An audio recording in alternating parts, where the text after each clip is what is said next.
Hi friends, வணக்கம் and welcome back to the channel Daddy Play. So இந்த வீடியோல எதை பத்தி பார்க்க போறோம் அப்படினா இன்னைக்கு ஒரு குக்கிங் வீடியோ தான் பார்க்க போறோம். So இன்னைக்கு வந்து சண்டே, so எல்லார் வீட்லயே இன்னைக்கு நான்வெஜ் இருக்கும். இன்னைக்கு நானும் நான்வெஜ் எடுத்திருக்கேன். கொஞ்ச நாளாவே பெருசா நான் வந்து வீட்ல ஒன்றும் சமைக்கல, ஏன்னா அடிக்கடி இந்த வீடு சம்பந்தப்பட்டதா வெளியில எங்கேயாவது போயிட்டு வந்துட்டே இருக்கோம். ஸோ அதனால வெளியிலேயே வாங்கி சாப்பிட்ருவோம். டக்குன்னு பார்த்தீங்கன்னா இந்த KFC போடுறது, ஸோ இங்கெல்லாம் மட்டன் சிக்கன்லாம் அதிகமாக வாங்கி சாப்பிட்றதுனால இன்னைக்கு வீட்டில் குக் பண்ணலாம். வீட்டில் குக் பண்ணலாம்னா இப்போ என்ன பண்ணலாம் அப்படின்னு யோசிக்கும் போது சரி சீ ஃபுட் பண்ணலாம் அப்படின்னு ஒரு ஐடியா. ஸோ அதனால வந்துட்டு நான் மத்தி மீன், சரி எங்க ஊர்ல எல்லாம் பாத்தீங்கன்னா இது சூட மீன் சொல்லுவாங்க, இங்க வந்து கவலை மீன் சொல்றாங்க. கவலை மீன் வாங்கியிருக்கேன், அதுக்கப்புறம் ப்ரான் வாங்கியிருக்கேன், இன்னொன்னு வந்துட்டு சுறா மீன் வாங்கியிருக்கேன். சுறா மீன்ல வந்து புட்டு செஞ்சு கொடுக்கணும் அப்படின்ற ஒரு ஐடியா எனக்கு. ஸோ எங்க ஊர்ல எந்த மாதிரி வந்து செய்வாங்களோ அதை தான் இன்னைக்கு நான் செஞ்சு காட்ட போறேன். ஒவ்வொரு ஊர்ல ஒவ்வொரு மெத்தட் இருக்கும், பட் எங்க வீட்டுல என்ன செய்யறாங்களோ அதை தான் இன்னைக்கு செஞ்சு காட்ட போறேன். ஸோ இதுல வந்து பெருசா வந்து மசாலாலாம் எதுவும் நம்ம சேர்க்க போறது கிடையாது, எல்லாமே வந்து ராவா தான் சேர்க்க போறோம். ஸோ அதோட ஃபிளேவர் வச்சுதான் இந்த புட்டு இருக்கும். ஸோ எப்படி பண்றதுன்னு நம்ம வீடியோக்குள்ள போய் பார்க்கலாம் வாங்க.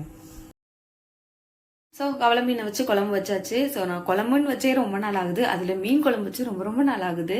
இப்போ தான் ரொம்ப நாளைக்கு அப்புறம் ஃபர்ஸ்ட் டைம் நான் மீன் குழம்பு வைக்கிறேன். எப்படி இருக்குன்னு என் ஹஸ்பண்ட் தான் சாப்பிட்டு சொல்லணும். ஸோ ப்ரான் வந்து மேரினேட் பண்ணி ஃப்ரிட்ஜுக்குள்ளே போட்டாச்சு, எப்போ தேவையோ அப்போ எடுத்து ஃப்ரை பண்ணிக்கலாம். இப்போ சுறா புட்டு எப்படி பண்ணுறதுன்னு பார்க்கலாம். நான் வந்து ஒரு 1/2 கிலோ சுறா மீன் வாங்கினேன். சுறா மீனை கட் பண்ணி க்ளீன் பண்ணுறது ரொம்ப ரொம்ப ஈஸி. ஸோ க்ளீன் பண்ணி எடுத்து வச்சிருக்கேன்.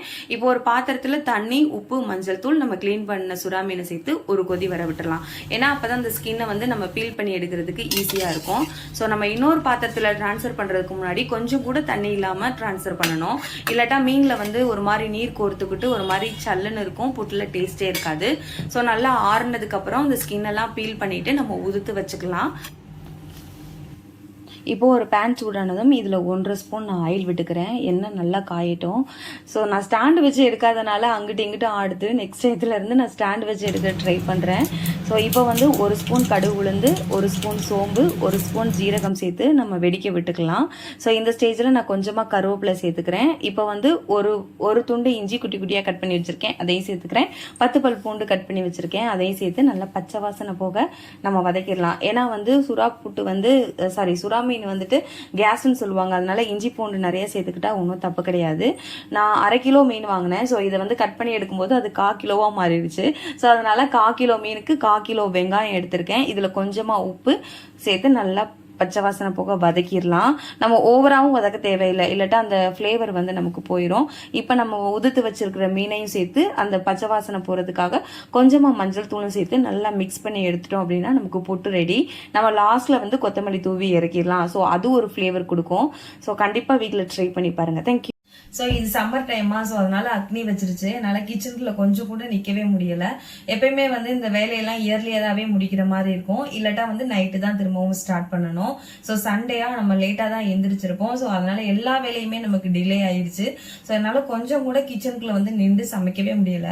அதனால டக்குன்னு எல்லாமே முடிச்சதுனால சரியா வந்து கிளியரன்ஸ் இல்லை வீடியோல. கண்டிப்பா நெக்ஸ்ட் டைம் வந்து ஸ்டாண்ட் வச்சு ஒழுங்கா வீடியோ போட நான் ட்ரை பண்றேன். இல்லாட்டா வந்து எந்த வீடியோவா இருந்தாலும் நைட் டைம் எடுக்கிறதுக்கு ட்ரை பண்றேன். சோ அங்க கிச்சன்ல வேற எங்களுக்கு நிறைய ஊத்துதா வேர்த்து. சோ அதனால ஒரு ஃப்ரீ மைண்டே இல்லாத மாதிரி எனக்கு ஒரு ஃபீலிங். சோ கண்டிப்பா வந்துட்டு இந்த புட்டு நல்லா இருக்கும். சோ கண்டிப்பா நீங்க ஒரு தடவை ட்ரை பண்ணி பாருங்க. ஏன்னா எல்லாமே நம்ம ராவா தான் சேர்த்திருக்கோம், எதுவுமே நமக்கு பொடியாவே இல்லையா. சோ அதனால குழந்தைங்களுக்குமே ரொம்ப பிடிக்கும், பெருசா வந்து காரம் இருக்காது. சுறா புட்டு ரொம்ப ஹெல்த்தியும் கூட. கண்டிப்பா ட்ரை பண்ணி பார்த்துட்டு உங்களோட ஃபீட்பேக்கை கமெண்ட்ஸ்ல சொல்லுங்க. தேங்க்யூ.